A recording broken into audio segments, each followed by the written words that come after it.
Hello aspirants. हर CGPSC aspirant बहुत सारे सपने जैसे कि service to mankind, family support, social prestige, financial security जैसे तमाम विचारों के साथ सीजीपीएससी के इस गला काट प्रतिस्पर्धा वाले एग्जाम में उतरता है। ऐसे में इस कंपटीशन वाले एग्जाम में जहां हर साल 1 से 1.5 लाख लोग फॉर्म भरते हैं, 3 से 4 हजार लोग मेंस देते हैं और उनमें से 500 से 800 लोग इंटरव्यू का कॉल आता है, उनमें से 150 से 200 लोग फाइनली सेलेक्ट होते हैं और उनमें से भी टॉप 30 रैंकर्स को डीसी, डीएसपी और अकाउंट ऑफिसर, एडीटी जैसे क्लास 2 ऑफिसर्स के पोस्ट मिल पाते हैं। इतने टफ कंपटीशन में जहां पास एंड फेल होने का मार्जिन प्रीलिम्स में 0.33 है, मेंस में आधे नंबर या 1 नंबर तक का होता है, ऐसे अनिश्चितता भरे एग्जाम में अपने आप को सिक्योर करना एक चैलेंजिंग टास्क। 1.5 लाख लोगों में आप क्या ऐसा करेंगे कि आप 1,49,800 लोगों में शामिल। सीजीपीएससी की तैयारी की शुरुआत करने वाला हर वो युवा जो 20, 21, 22 साल की उम्र में है, उसके लिए इस एग्जाम के बारे में तमाम तरह की चिंताएं और बहुत सारे क्वेश्चन मन में विचार में आते हैं। ऐसे में उनको किसी भी तरीके के मिस गाइडेंस से उनका कीमती समय बर्बाद हो सकता है। आज के इस वीडियो में हम सीजीपीएससी एस्पिरेंट के बीच में प्रचलित उन कॉमन मिथ्स के बारे में चर्चा करेंगे जिनमें फंसकर एक एस्पिरेंट अपना कीमती समय, एनर्जी, रिसोर्सेज बर्बाद करते हैं। तो चलिए वीडियो में आगे बढ़ने से पहले मैं अपना एक संक्षिप्त परिचय देना चाहता हूं। मेरा नाम गुलशन कुमार साहू है। मैं सीजीपीएससी 2021 से स्टेट फाइनेंस सर्विस ऑफिसर के रूप में चयन हुआ। तो चलिए वीडियो में आगे बढ़ते हैं। मिथ नंबर 1 है, पहले प्री तो निकले फिर मेंस की तैयारी करूंगा। एस्पिरेंट्स, जब मैं अपने प्रिपरेशन के अर्ली स्टेज में था तो ये मिथ काफ़ी प्रचलित था एस्पिरेंट्स के बीच में। इसी मिथ में भरोसा करके मैंने भी अपना काफ़ी समय, एनर्जी और रिसोर्सेस को वेस्ट किया है। Even if you clear the pre and not ready for giving mains, you won't be able to reap the benefits of clearing pre. I will suggest कि don't give pre unless you are mains ready. You will get trapped in vicious cycle of pre, mains and interview. Pre, mains and interview are not the 3 watertight compartment. ये train के AC, general और sleeper coach की तरह नहीं है। ये तीन crucial steps हैं एक सिंगल एग्जाम के। So instead of following isolated approach, आप सीजीपीएससी की तैयारी के लिए इंटीग्रेटेड अप्रोच फॉलो करो। अगला मिथ है, मैं तो यूपीएससी की तैयारी कर रहा हूँ या मैंने दिल्ली से यूपीएससी की कोचिंग ली है तो सीजीपीएससी तो मेरा ऐसे ही चुटकी में निकल जाएगा। हाल तो यूपीएससी के प्रिपरेशन से सीजीपीएससी के एग्जाम में आपको एक एक्स्ट्रा एज मिलता है। ये एक बहुत बड़ा मिसकॉन्सेप्शन है कि ऐसे ही निकल जाएगा। दोनों एग्जाम का nature, syllabus, question pattern, competition, complexity and skill set required to crack the exam are completely different. CGPSC syllabus काफी वास्ट, लेंदी है बट सुपरफिशियल है। It lacks depth and analytical. ज्यादातर क्वेश्चन डिस्क्रिप्टिव टाइप के होते हैं। आप दोनों के प्रीवियस ईयर क्वेश्चन पेपर और सिलेबस को अगल बगल रखेंगे तो आपको क्लियरली समझ में आ जाएगा कि दोनों एग्जाम अपने अपने एस्पिरेंट से क्या स्किल सेट रिक्वायर करता है। अगला मिथ है, जेमा निकलत है तेमा भर दे। Guys, most of the aspirant जो सीजीपीएससी की तैयारी करते हैं वो हम्बल बैकग्राउंड से आते हैं। They are mostly from lower middle class and some are poor background. ऐसे में फाइनेंशियल सिक्योरिटी के माध्यम से फैमिली को सपोर्ट करना एक नंबर 1 प्रायोरिटी होता है।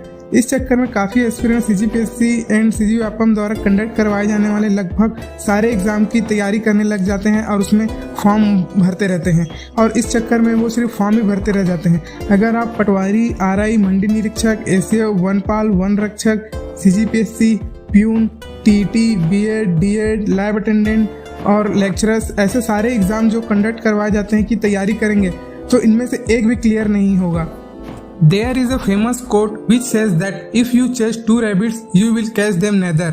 दोस्तों, ऐसे में बीच का रास्ता यह है कि पहले 2 अटेम्प्ट सीजीपीएससी मेंस के full fledged honesty and complete dedication के साथ देना है।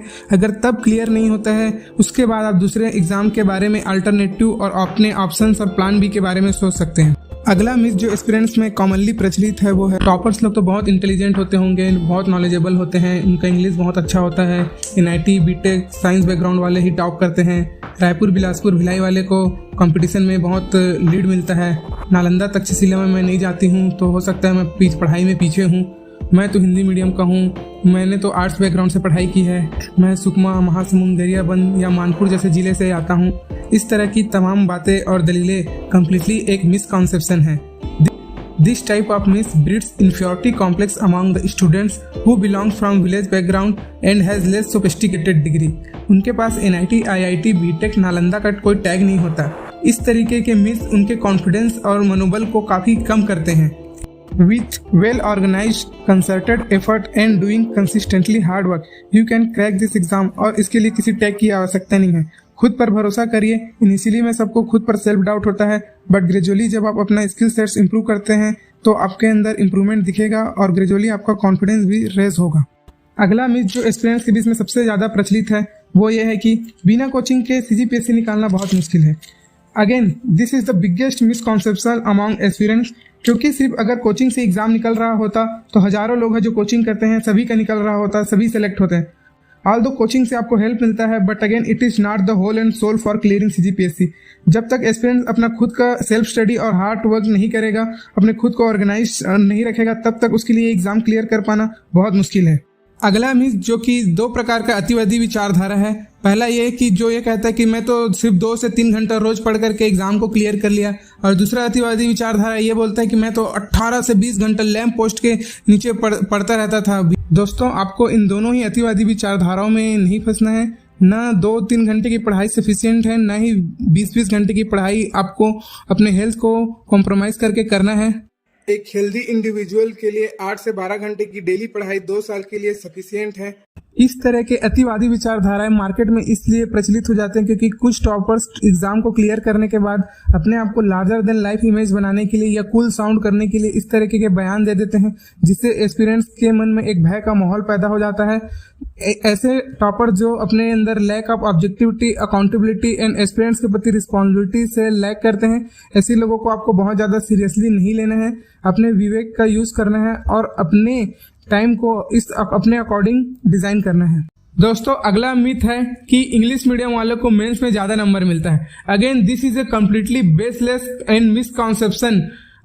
ऑल्दो इंग्लिश मीडियम वालों को मेंस आंसर राइटिंग में कुछ एडवांटेजेस जो हिंदी मीडियम से मिलते हैं, जैसे कि उनको सेंटेंस कंप्लीट नहीं करना पड़ता, वो हाफ सेंटेंसेस लिख करके मैसेज को कन्वे कर सकते हैं। कुछ चीजों के लिए एग्जैक्ट वर्ड है जिससे आसानी से कन्वे किया जा सकता है। वहीं हिंदी मीडियम का ये एडवांटेज है कि वो इंग्लिश मीडियम से ज्यादा इमोशनल अपील और भावनात्मक आंसर लिख करके अपने आंसर में एक अलग इम्पैक्ट डाल सकते हैं जो इंग्लिश मीडियम में नहीं आ सकता। अगेन मीडियम का फर्क नहीं होता है। तो दोस्तों, आज हमने CGPSC एस्पिरेंट के बीच में मौजूद कुछ मिसकॉन्सेप्शन और मिथ्स के बारे में बात किया, जिसमें फंसकर CGPSC एस्पिरेंट अपना कीमती समय, एनर्जी और रिसोर्स को वेस्ट करता है।